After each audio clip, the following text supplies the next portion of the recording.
ain't nobody coming to save you. Mom, dad, anybody. And it's okay to go back. It's like, no. If you want this, nobody's giving it to you. You got to go get it.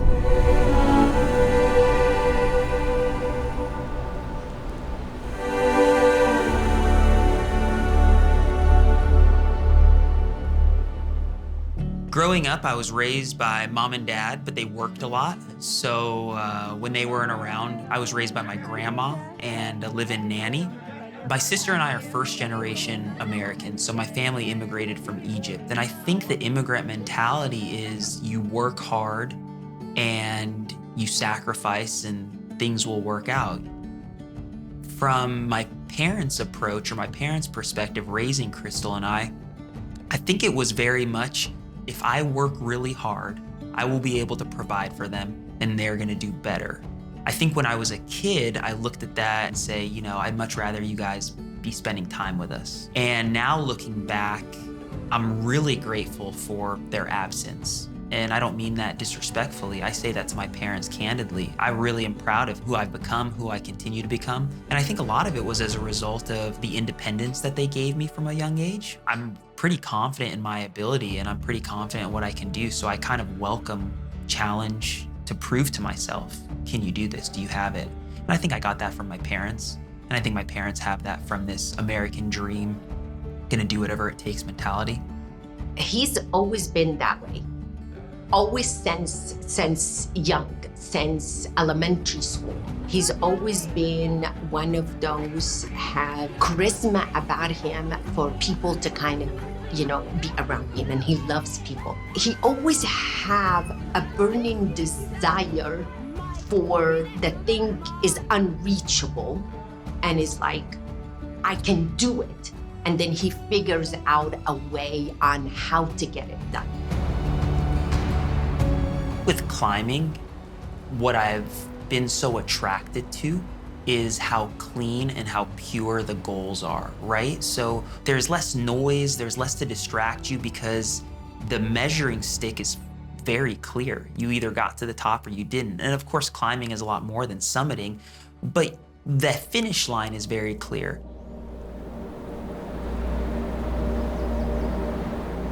The Everest goal started when I was 21 years old. I was graduating college early, and I remember being in my dorm room with a couple of my buddies thinking, what can I do between this gap of college and law school? And Anna Sapansky, God bless her, I remember she made the joke, what about Everest? And I remember thinking to myself, what about Everest? So I got a one-way plane ticket to Thailand. I worked in a hostel for about 3 months. I spent a week and a half at a rock climbing school in a place called Krabi, Tansai Beach in Thailand. And every day I just spent rock climbing. And that was my first exposure to rock climbing. And I said, these are the things that you're gonna need to learn to go to Everest. So I rock climb for a week, I'm training, and then I go to Nepal. And I take this month trek from Jiri to base camp. And I remember getting to the second tea house, I think it was the second or third day of the trip. And I remember them opening the door to the room that I'd be staying in, dropping my duffel, closing the door and just letting me rest. And I'll never forget pulling out the itinerary. And it was, day 1 through 27. And I remember seeing that I was only on day 2 and just weeping, thinking that there's no way out. I took a 13-hour bus ride from Kathmandu to get to this village. I'm 2 days into this hike. There's no way out. I think it's good when you don't feel like you have a way out, because the only way out is through. And I can't remember how many days into the trip, I start seeing more people. And then for the first time at some point in the trip, I see Everest. And I was just like, whoa.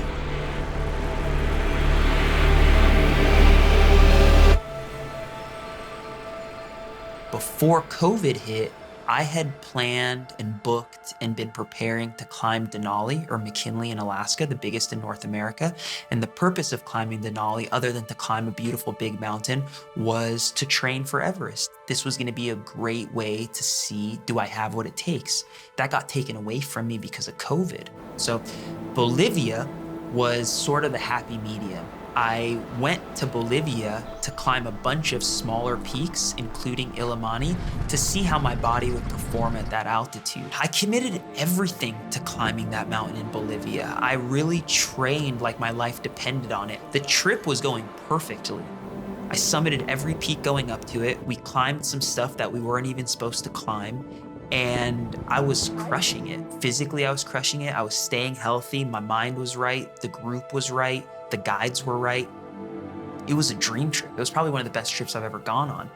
On summit push on Illimani, we left high camp at probably 1 or 2 in the morning, and we climbed for maybe 3-4 hours before I begin to realize something was going on. And eventually they're like, Krys, let's just take a break real quick. I'm gonna stay with you. Marcelo's gonna go look for the route because I think we're lost. Can't really remember the longest stretch of time during that trip that we went without communicating, but we would just communicate when he had Wi-Fi, like when he was back at the little like hotel that he was staying at. Because a lot of times on these trips, they'll like take one hike up to this summit and then come back down and then push for the biggest summit that they're going towards. And I know like during that time, there was like a little bit of weather issues and, you know, that incites a little bit of anxiety. But the rest of it, you don't really know until he gets back and tells you. I remember we were on this ridge with all these rocks and it was really exposed. And I thought to myself, this is definitely not the route. Illimani's not incredibly technical. It's not supposed to be a really technical mountain. And I remember thinking to myself, they wouldn't bring other people here. This is not what you're supposed to do here. So we continue to look, and long story short, there was a big iron cross that marked high camp. So when you get to high camp, you see this beautiful iron cross, you know that you're there. We're hiking for a few hours. We think we're on the right track, and I know we're gonna find the route. Like I had no doubts. And I remember hiking, I remember climbing, and I see the cross, and I said, guys, look, there's another cross on the route? And Marcelo, Fabricio look at each other, look at me, so fucking lost that we ended up back at camp. I didn't want to say anything because they were nearly in tears. They had never gotten lost like that. There's nobody to blame. Shit happens. Like if you climb long enough, shit happens. It was just crushing, right? It was the culmination, it was the crescendo, the ending of this trip, and we failed, right?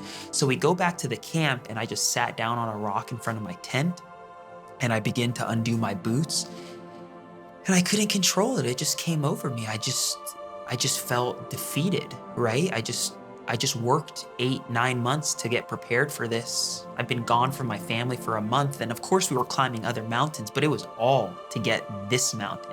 And that was it, you know? I just fucking took off my boots. I climbed back in the tent. I went to bed for a few hours, packed up my shit, and we climbed out.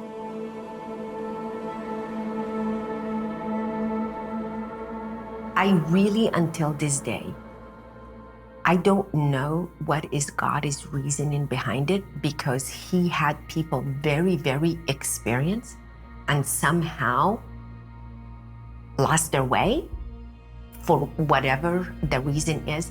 And that's the one thing I'm so grateful he took it as is not a fail. At that moment, I had told myself, if I have to fail to succeed, then it wasn't a fail. Because I love Bolivia, and that was an incredible trip.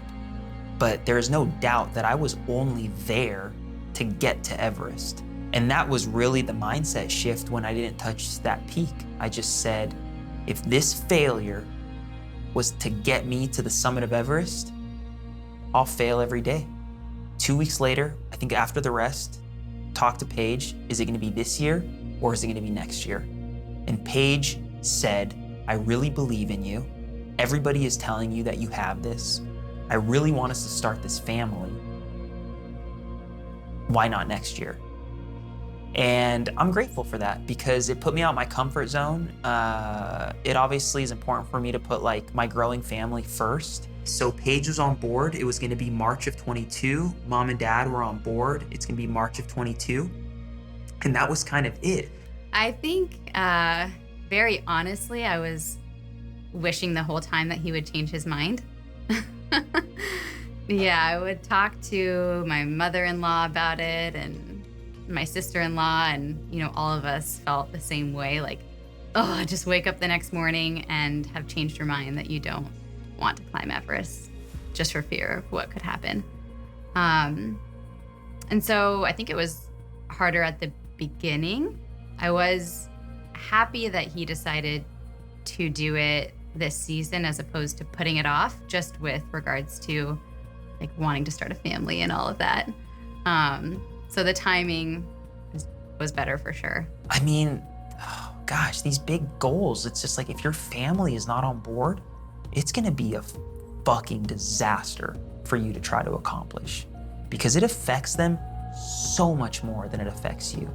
You're on this trip, you're having the fun, you're the one training, you're the one in your head, you're the one like gone, and they're the one at home looking at the clock saying, I think he's doing something. Like, where is he at exactly? I don't want them to have that anxiety and that fear.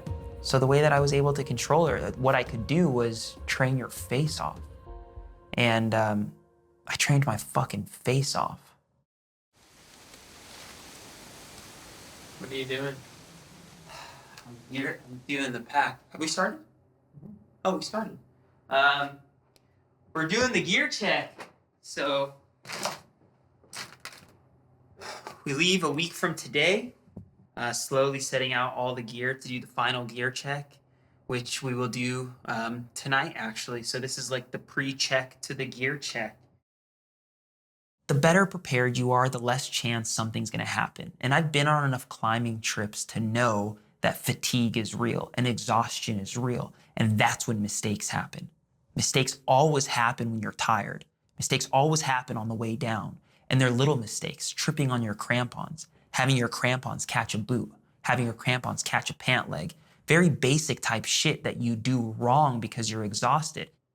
One of the biggest differences between preparing your gear for a big expedition like Mount Everest versus doing, an alpine climb, something really lightweight, is all the gear. And you can't carry all this stuff. You really can't climb a mountain like Mount Everest by yourself. So we'll have the support of yaks carrying a lot of this gear. We'll have the support of porters helping us carry this gear to base camp. I did just get this. I'll share it with you because I'm excited. And it's how I'm gonna be able to keep everybody updated while I'm gone. From the summit of Mount Everest or the bottom of a crevasse, I can send everybody a message with this, and this is gonna give us so much peace of mind. And then it'll also allow everybody to follow my location. So these are my 8,000 meter boots. These right here are my crampons. This is my fixed line. This is my 8,000 meter summit suit. Ever since I dreamed of climbing Mount Everest, I always envisioned myself in a one-piece down suit. So I just stuck with my dreams and I bought a one-piece down suit. I'm very excited to sweat my brains out in this. How many things do you have like duplicates of? Is that a thought where you're like, if this breaks, I'm fucked. Yeah. Yeah, so there's like a couple things that I have duplicates of that I will carry with me because if I were to lose them or they broke, I would be in a very, very, very like potentially dangerous situation. It's no joke. And that's why, people are like, anybody can climb Mount Everest. And you're right. If you're fit enough and the weather conditions are good, anybody can climb Mount Everest.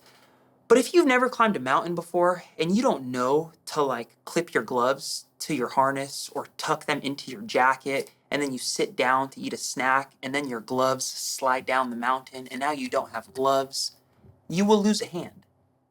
It's like pretty straightforward.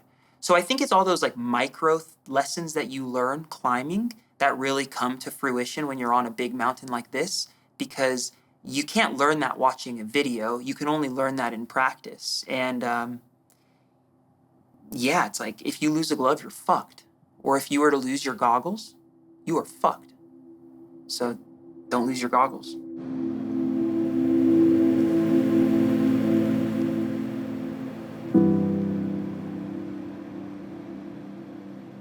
Departure day from Page was one of the hardest.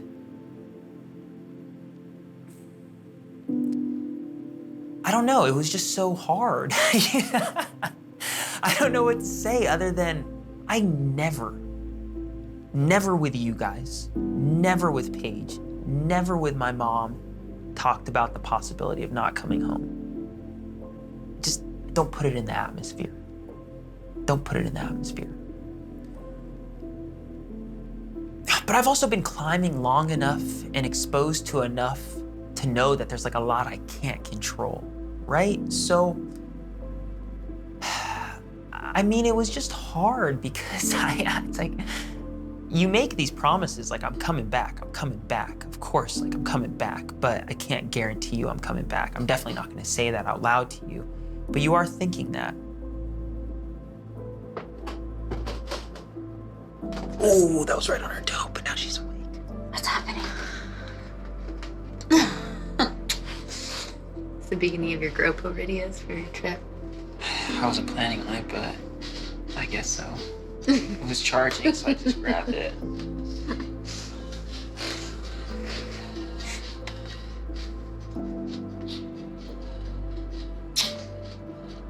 I'm proud of you.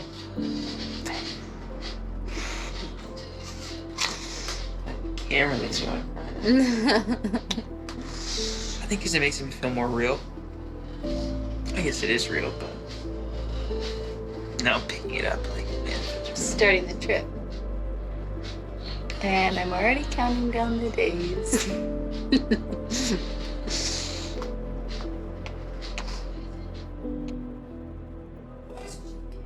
Oh, you put it up front!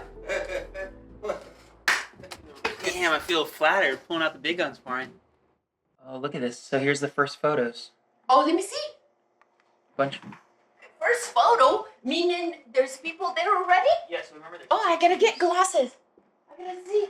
Has arrived in Kathmandu, has completed gear check. It's always great to have the team arriving with all of their gear. Always a big hurdle and nice to have that box checked. The team will have a meeting after breakfast tomorrow to go over trip details and celebrate the start of the expedition with a welcome dinner. We actually just changed our whole flight itinerary to get there sooner because I had some anxiety as far as like our travel plans. Midnight tonight, we're supposed to go from LA to New York, have like a 5-hour layover in New York, and then New York to Dubai, a few hour layover, and then Dubai to Kathmandu. Gear check, meet the team, we fly to Lukla. So in the edit, this is where it just cuts. And like, we're in the mountains right now. I just want to make sure I got my stuff. I don't want to be without a charger, without my glasses. And I'm ready. I'm ready. God willing, we're gonna fly up that mountain.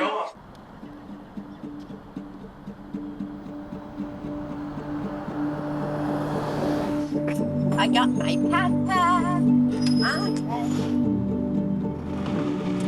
Hold it right before we leave. I can like already see my 60-year-old self looking at this photo.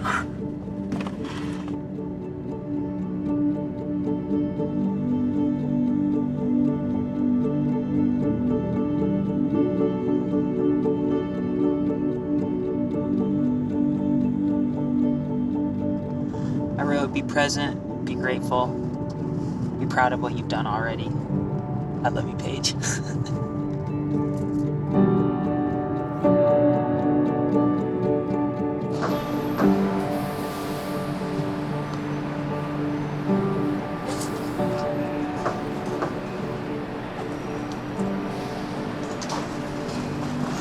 That's my unicorn, that's Paige. I thought so. I brought it with, gave it to me to remember her. All I can say is follow his footsteps. That's all I can say.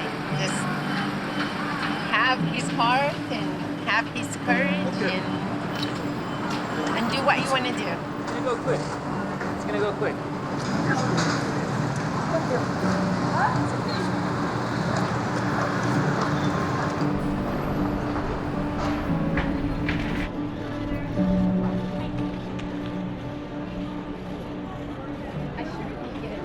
I just want to go. Want to get started.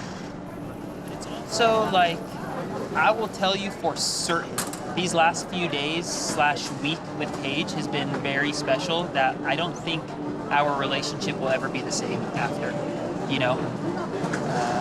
This is a goal of mine, like a physical accomplishment, but like, this is bringing the whole family together.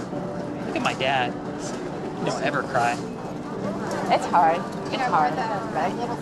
You know, it's something I recognize is he's gonna do regardless. So I have a choice: support him or have my negativity on his shoulder, and it's not fair. That's not who's me to have that on his shoulder. So, and he's ready. He's been preparing. He's ready, and God is with him. So he's ready.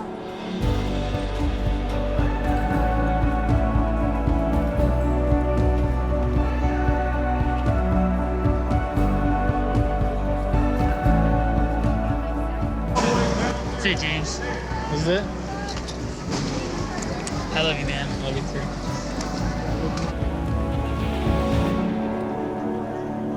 All right, the adventure begins. Leg one, headed to Dubai for the first stop where we connect to Kathmandu. So, step one, we already got some big omens coming our way. Checked in, no issues, and got a whole row to myself.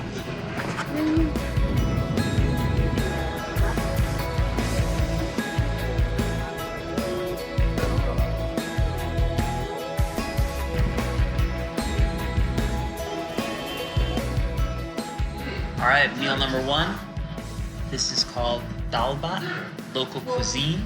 Well, this one is a soup, rice, spinach, and I'm not sure what is this one is. No forks. Oh no. We arrived this morning at about 8 o'clock, got greeted by the team, met a bunch of the people that we'll be climbing with, really good group. Looks like we'll be climbing with a great guide named Porter, did our gear check with him. And honestly, everything is pretty good so far. Everything has moved very smoothly. We got in with no issues. Just really exhausted. I think both Mom and I are on maybe like 40 hours no sleep or just about.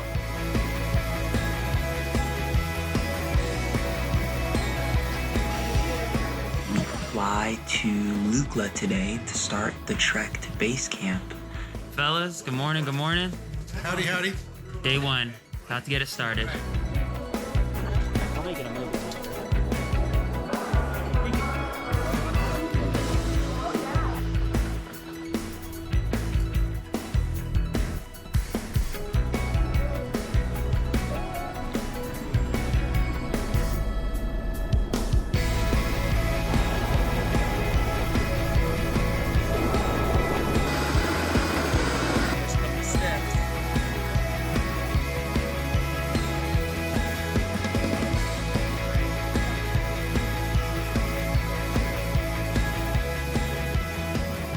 The first suspension bridge. Pretty bouncy. Way out of my comfort zone for sure. First stop.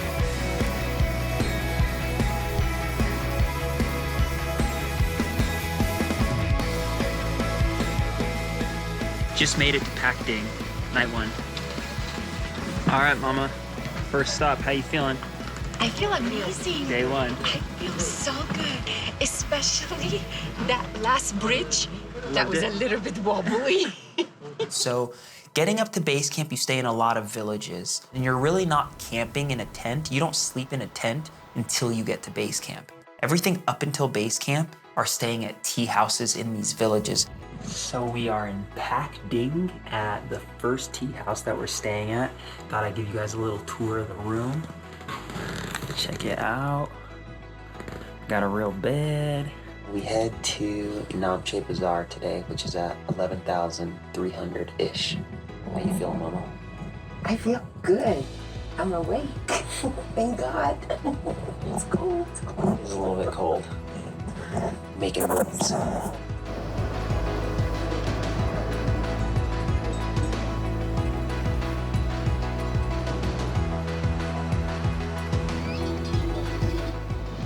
Everest, let's say.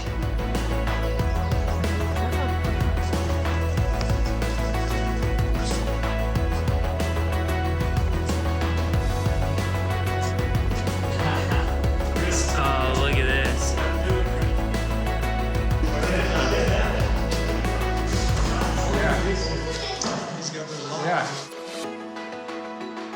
Let me show you guys the accommodations. It's a little bit more rustic than the last ones. And we're at about 13,000 feet. We just went to the Kumbu Climbing Center. I won the pull-up competition, no big deal. And it's definitely starting to get cold. I think I was the youngest, other than Porter, the guide. Porter's a climber, a guide for IMG. Super strong, super fit. Him and I got to be really close. All right, Porter. How are we feeling, big dog? We're, what, 7 days into this? 7 days in. What's your Is assessment? that 1/10 of the way through? How you feeling? I feel good. Still Just having walking. fun? Just walking. Just amped to climb. That's all it is the whole time. We're just walking.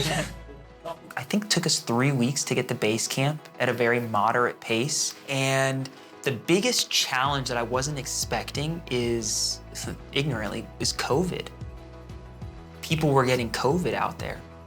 And when they get COVID, they quarantine you and it kind of derails the plans for the trip. So the most anxiety that I was feeling getting up to base camp, and then once I got to base camp, was, please God, don't let me get COVID, because I don't want that to be what prevents me from accomplishing this goal. Like, if I can't physically do it, make it because I physically can't do it, not because I get sick and I can't attempt it, you know?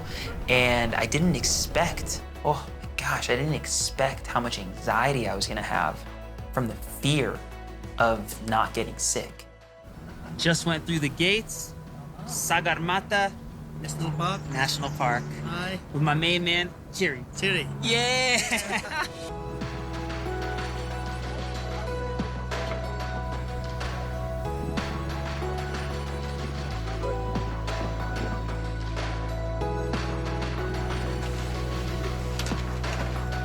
We are inside one of the guy Pasang's homes. He brought us into his little house. Okay, welcome and come join. And it's very typical that the Sherpas or Nepalese people have a prayer room. And I want to show you this, it's beautiful. This is a prayer room inside Pasang's home. It's beautiful. For a trip that is 8 weeks long, you can't show up to base camp 80% or 50%. You need to arrive in Nepal at 150%, so that when you get ready to start climbing and you get to base camp after 3 or 4 weeks, you're at like 110%, because you're depleting the tank. And if you're depleted by the time to get to base camp, it's gonna be rough. It's gonna be like really rough.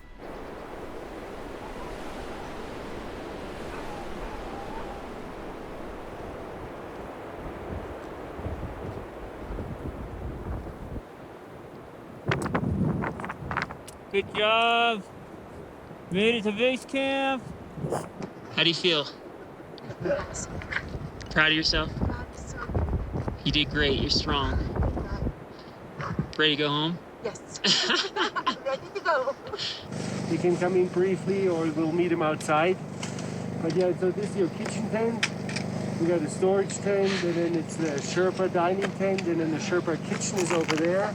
Dining tent on the left side where you guys were in before. And then the right side is the charging tent, sort of hangout tent. This is my home for the next month. Welcome home, Krys. Wow. This is actually pretty nice. I feel kind of overwhelmed. I don't know why, I just feel a little overwhelmed. My mom will be going home tonight. She'll make it back to LA tomorrow. She crushed it to base camp. I'll be off the grid again for about 4 days. We're gonna go climb a peak called Lobuche. It's a climatization climb. It's about 20,000 feet. I'm really excited for that. But overall, feeling really healthy, feeling really strong. Yeah, God is good. Just like trying to stay healthy overall, and it's pretty incredible.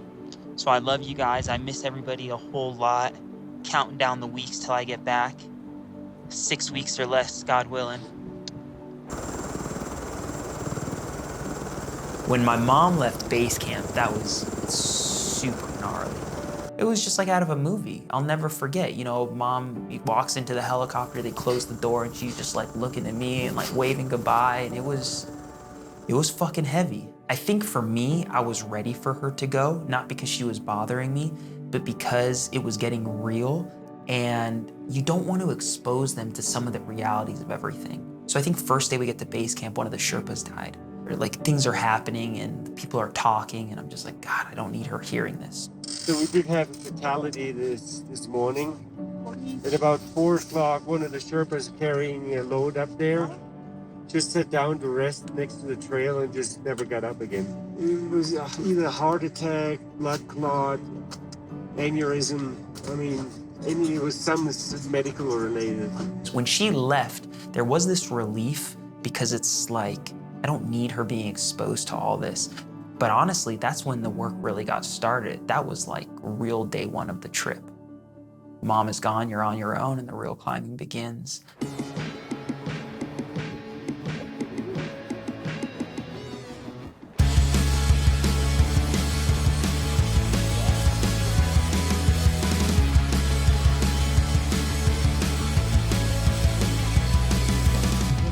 Made it to Lobuche High Camp.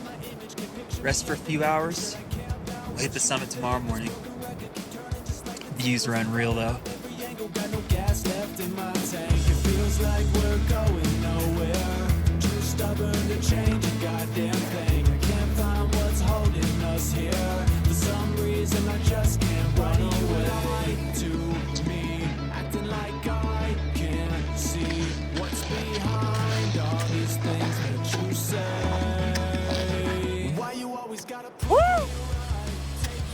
Dawa. Yes. Summit of Lobuche. A little bit more than 20,000 feet with my man Dawa. Let's go. Mount Everest. I'm having the hardest time with my lips. Kinda funny how we play friends, but I can't picture you and me. People are curious what the bathroom situation is like, so let me give you a tour. It's number 2. So you go number 2. That's how it's done here at Everest Base Camp.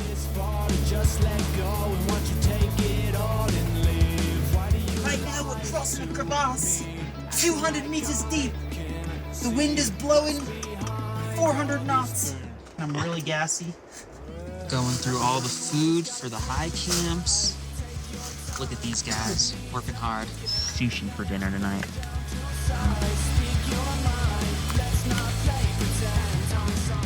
Another Michelin-starred meal. Camp 2. What you think, Giacomo? Delicious. April 23rd. We're just packing up all our gear because 2 a.m. we will make the push to Camp 1 to stay for 2 nights. Camp 1 is a little bit lower than 20,000 feet, and then make the push to Camp 2 to stay for 2 nights. Camp 2 is 21,000 feet and change.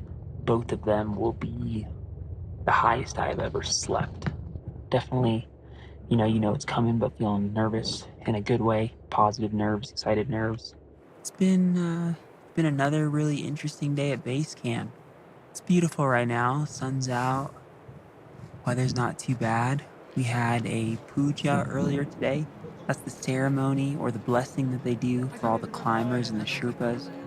And tomorrow is a big day. Tomorrow is a day that I've dreamed of for a lot of years, to go through the Khumbu icefall. I don't know what Sherpa I'll be with. I'm hoping it's Dawa, but we'll find out shortly. And You know, I just pray tomorrow morning we wake up, feel healthy, and then just put on like a stellar performance. Just got up about 3 a.m., putting on all our layers, about to go send it. Let's go. Gonna start the climb with some breakfast. They're really taking care of us. Ooh, I got a big booger. I should probably clean that up. Got some porridge, some tea, and I'm ready to rock. Let's go. Hunter, what are we about to go climb this morning? It's the largest mountain in the world on Mount Everest. Let's go. First time through the icefall this morning. Giacomo's gonna send it. On the way up, man. So between base camp and Camp 1 is what's called the Khumbu Icefall. And that is the most technical, the most dangerous, the most exposed portion of the trip. And the reason why is because it is literally blocks of ice stacked up on top of each other, constantly moving. It's not a matter of if something falls, it's when something's gonna fall.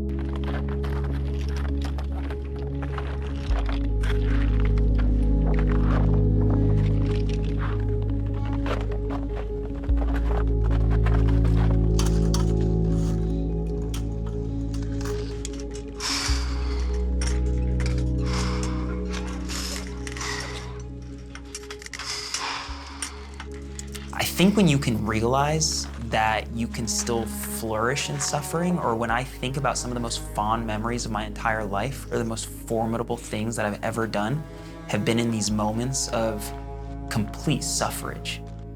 You're gonna sacrifice a lot. You're gonna sacrifice a lot, but that's okay because it's finite. I sacrificed everything for 7 months to get there. I went with the intention to not survive Everest. My intention was to thrive through something.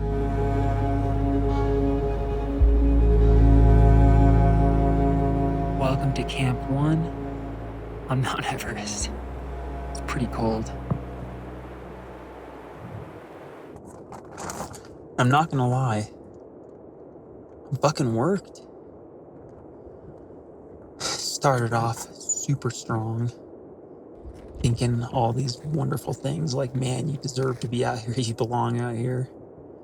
And then, I don't know, maybe once we hit like 19,000 feet, it was just like pumped. I don't have any headache or any stomach ache yet. I feel great, other than just being spent. God willing, it continues to feel this way. It's totally surreal that I'm on Camp 1 on Mount Everest. I'm on Mount fucking Everest. And there's still so much to go.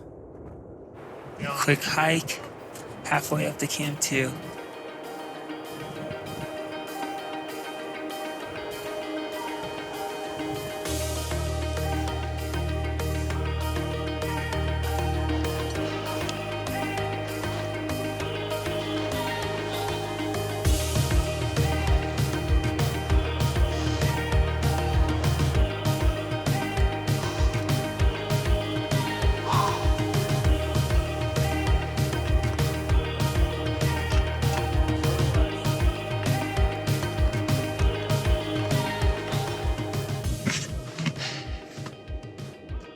Made it to Camp 2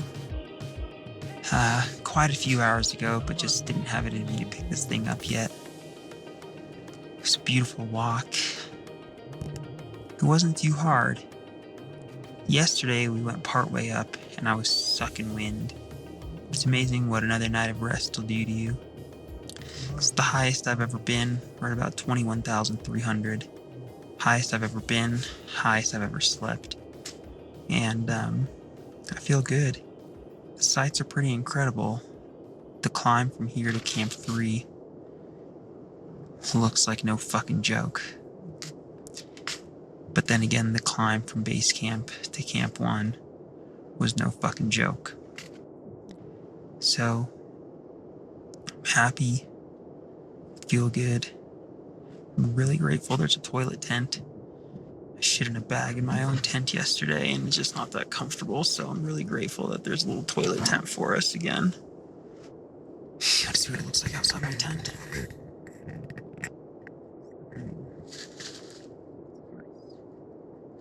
And right now I'm in the Camp 2 dining tent, which is like so nice. Check this out. So there's like clean cups and plates, as much hot water as you need. And then at any camp, there's always like, anytime there's a dining tent, there's always like a serious spread. So like, give you an idea, lay out some cheese for us, hand sanitizer, of course. I don't know, oatmeal cookies, peanut butter, lots of Pringles. They love Pringles here. Hot chocolate, more kind of like digestive cookies, Oreos, hot sauce, soy sauce.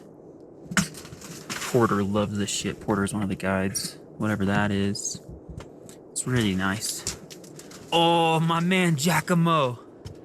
Giacomo, tell us how we're feeling. Right now, not entirely sure how we're feeling here. So. Without doubt, Giacomo has been my favorite person on this trip. That's the truth, Giacomo. First night at Camp 2, and very cold. I had my watch laid out in the tent sleeve, and it recorded that when we went to bed it was 12 degrees, and in the middle of the night it went down to about 0. It's pretty cold. It's a little bit unlucky. My sleeping pad has a hole in it, so it's leaking air, which I don't really mind sleeping on the hard ground, but like the benefit of the sleeping pad is that it like creates some insulation, and I'm not getting that much insulation, but that's okay. You know, it gets so cold that when you pee in your bottle, it freezes, so you can't dump it out. So what you have to do is pee in it again to melt frozen pee, and then pour it out, and then finish peeing. So it's like, I don't know if this is very good for my prostate. You know, it's like to pee and then squeeze and hold it. Maybe too much info, but this is what it's like up here. Good morning. Camp 2 before we push to Camp 3. It's a snowy day.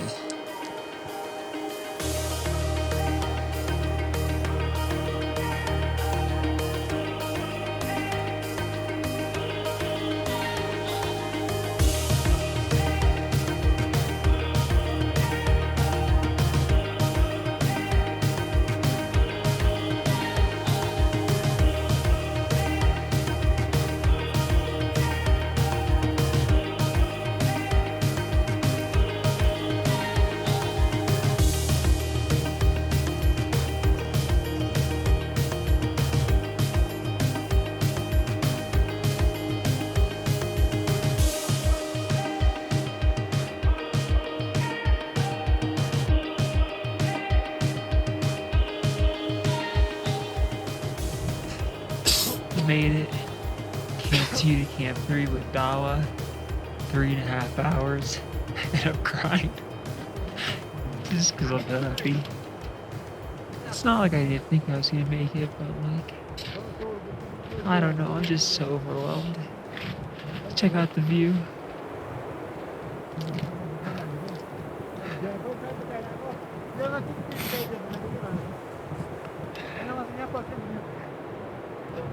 I don't know, what do we say? 60% of the way there, 24,000 feet, 5,000 feet left. My man, Justin. 9-time Everest summiter right there. Arrgh! Yeah! Good job, Justin. 26,000 feet. We made it. Yep. How you feeling, Paul? Feeling pretty good, actually. Yeah, fuck you. I'm not feeling that good. I'm pretty tired and cold.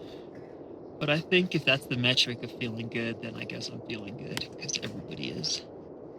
Beginning to feel very real. Beginning to feel like I deserve to be here. And I feel good, you know. I feel tired, but, you know, tired is a good feeling. You earn being tired. And, yeah, like I don't mind feeling fatigued because I earned feeling fatigued.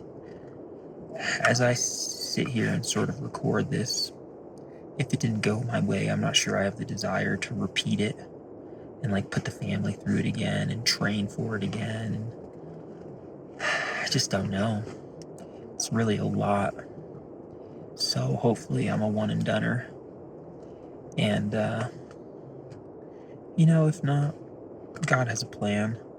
Today, as I was climbing and things were getting very difficult, I don't know why I keep replaying in my head, not summiting, but I keep replaying in my head being at the airport and pushing the luggage cart with my 2 duffels on it and like coming up the ramp at LAX and seeing Paige and probably definitely gonna cry.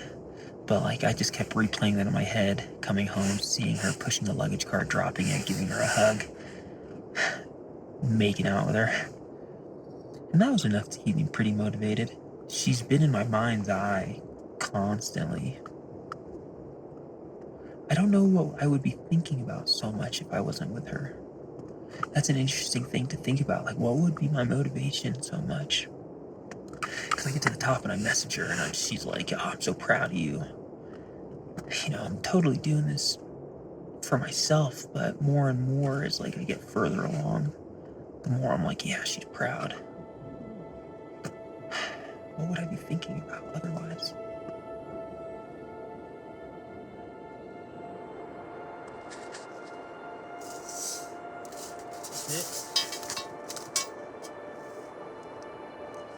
Thanks, Papa. Thanks, Daddy. Get me ready.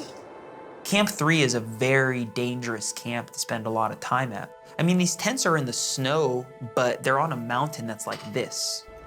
So there is a real risk of just falling into the abyss, right? So we slept one night there, then the following day, woke up at 5 in the morning, pushed up to Camp 4. Camp 4 is what's called the death zone. So now we're at about 26,000 feet. This is where the body is not operating at max potential. This is where the body is actually beginning to eat away at itself.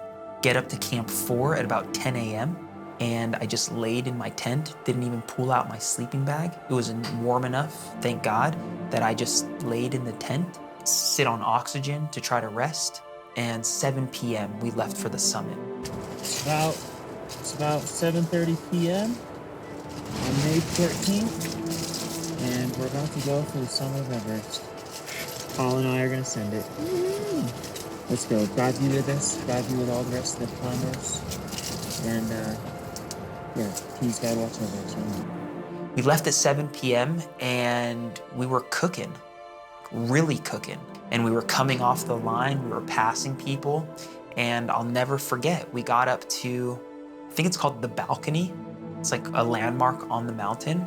And I remember Dawa being like, we are way ahead of schedule. We are summiting in the dark.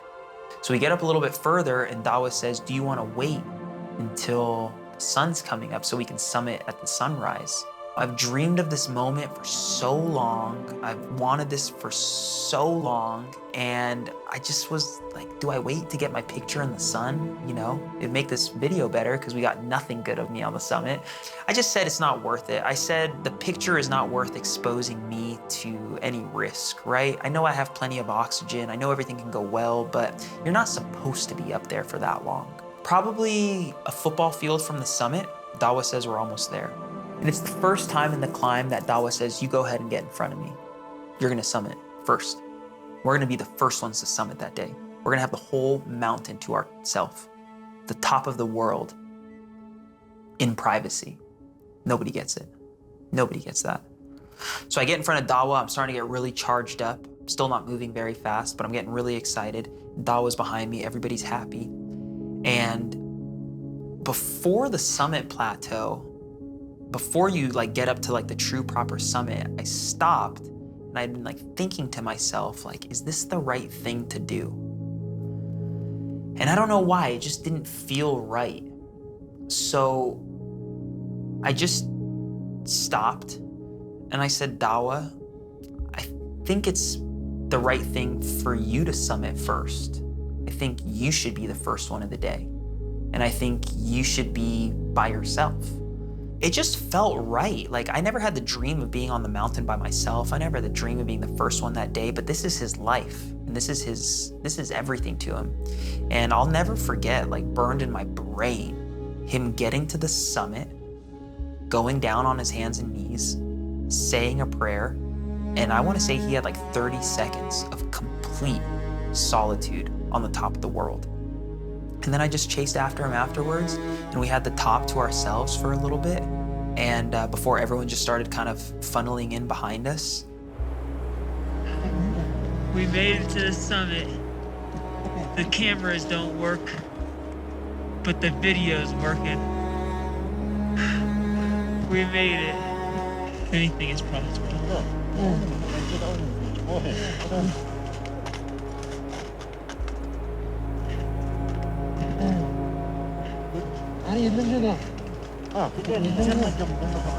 I couldn't have done it without Dawa and Lama Fuda.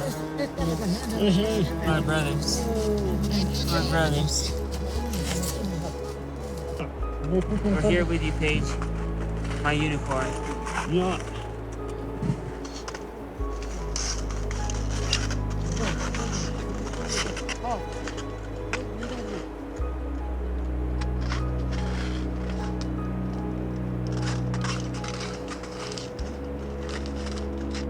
And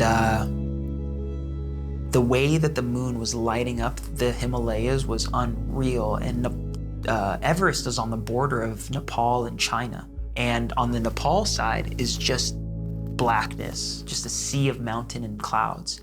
And on the China side, it's unbelievable. It's a sea of city lights.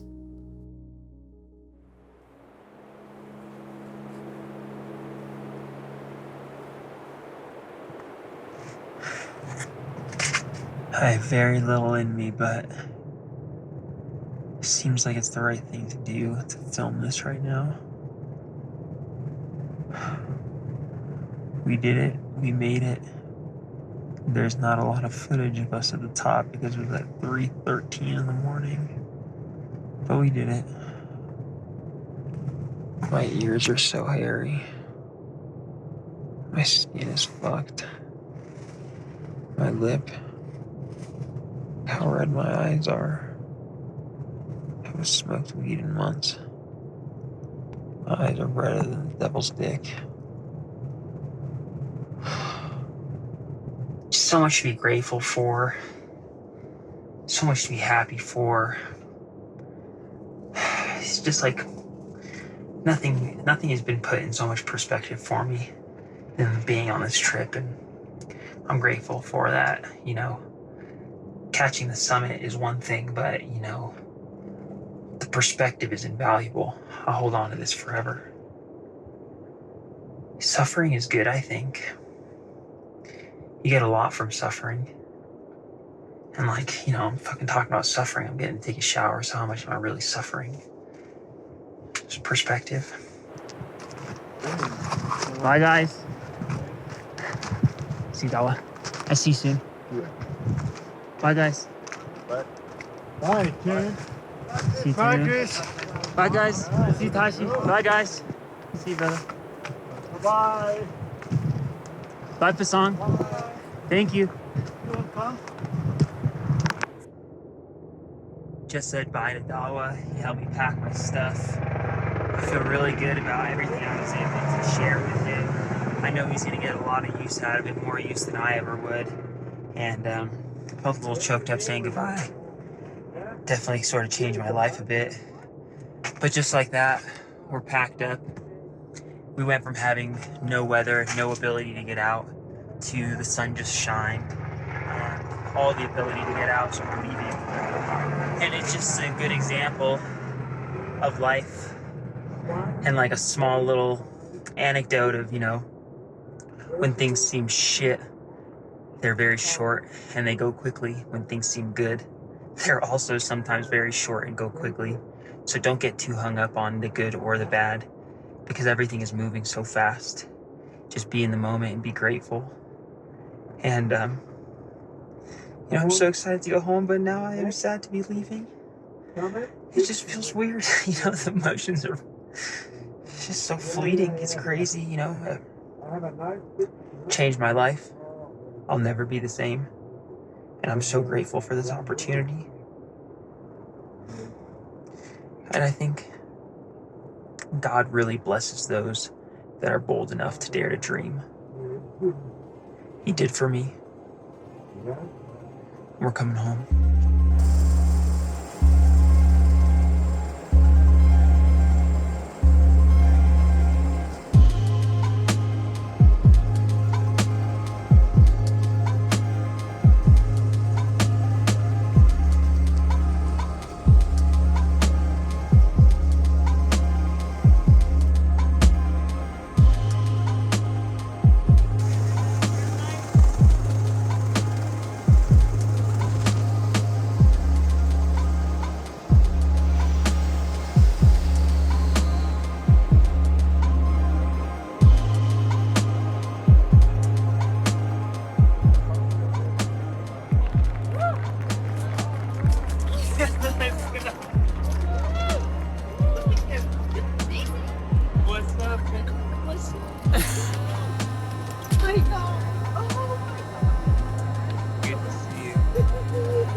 What's up, James?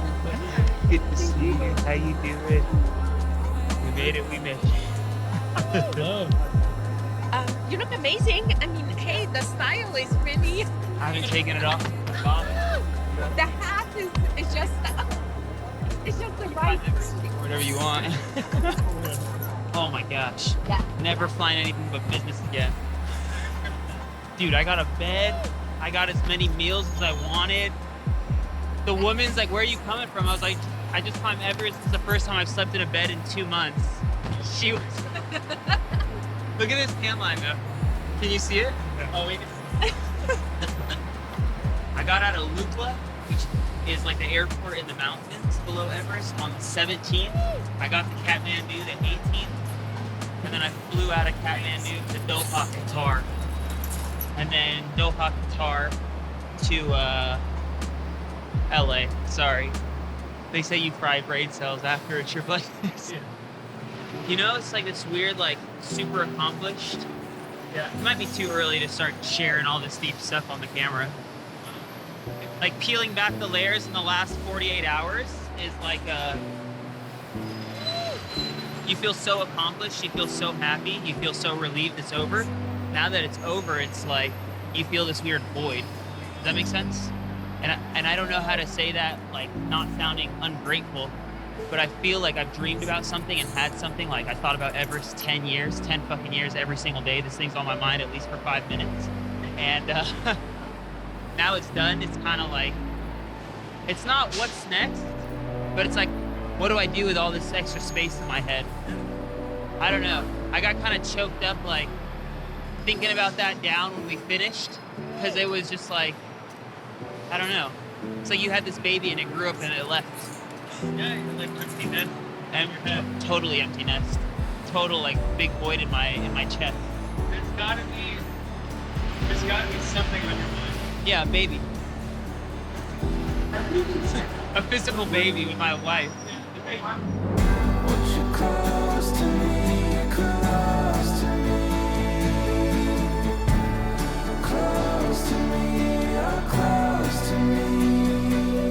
Would I ask myself if I have another kid, would I be like easily saying, go for it? I'm not sure. It was a lot. It was a lot. And I'm glad he did it, because that's what he's made for. And it taught me how much you can achieve what you want.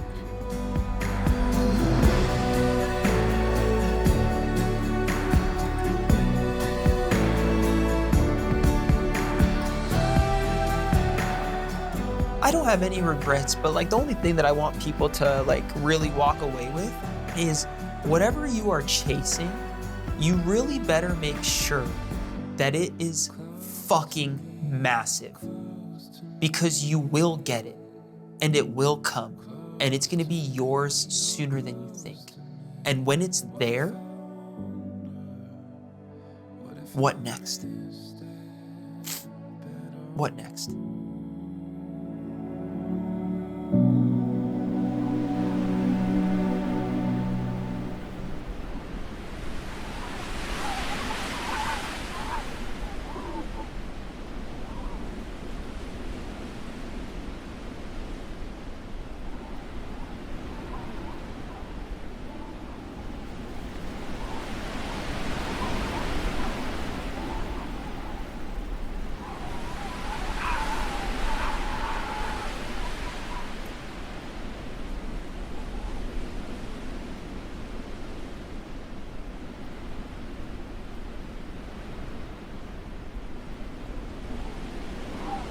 Good morning.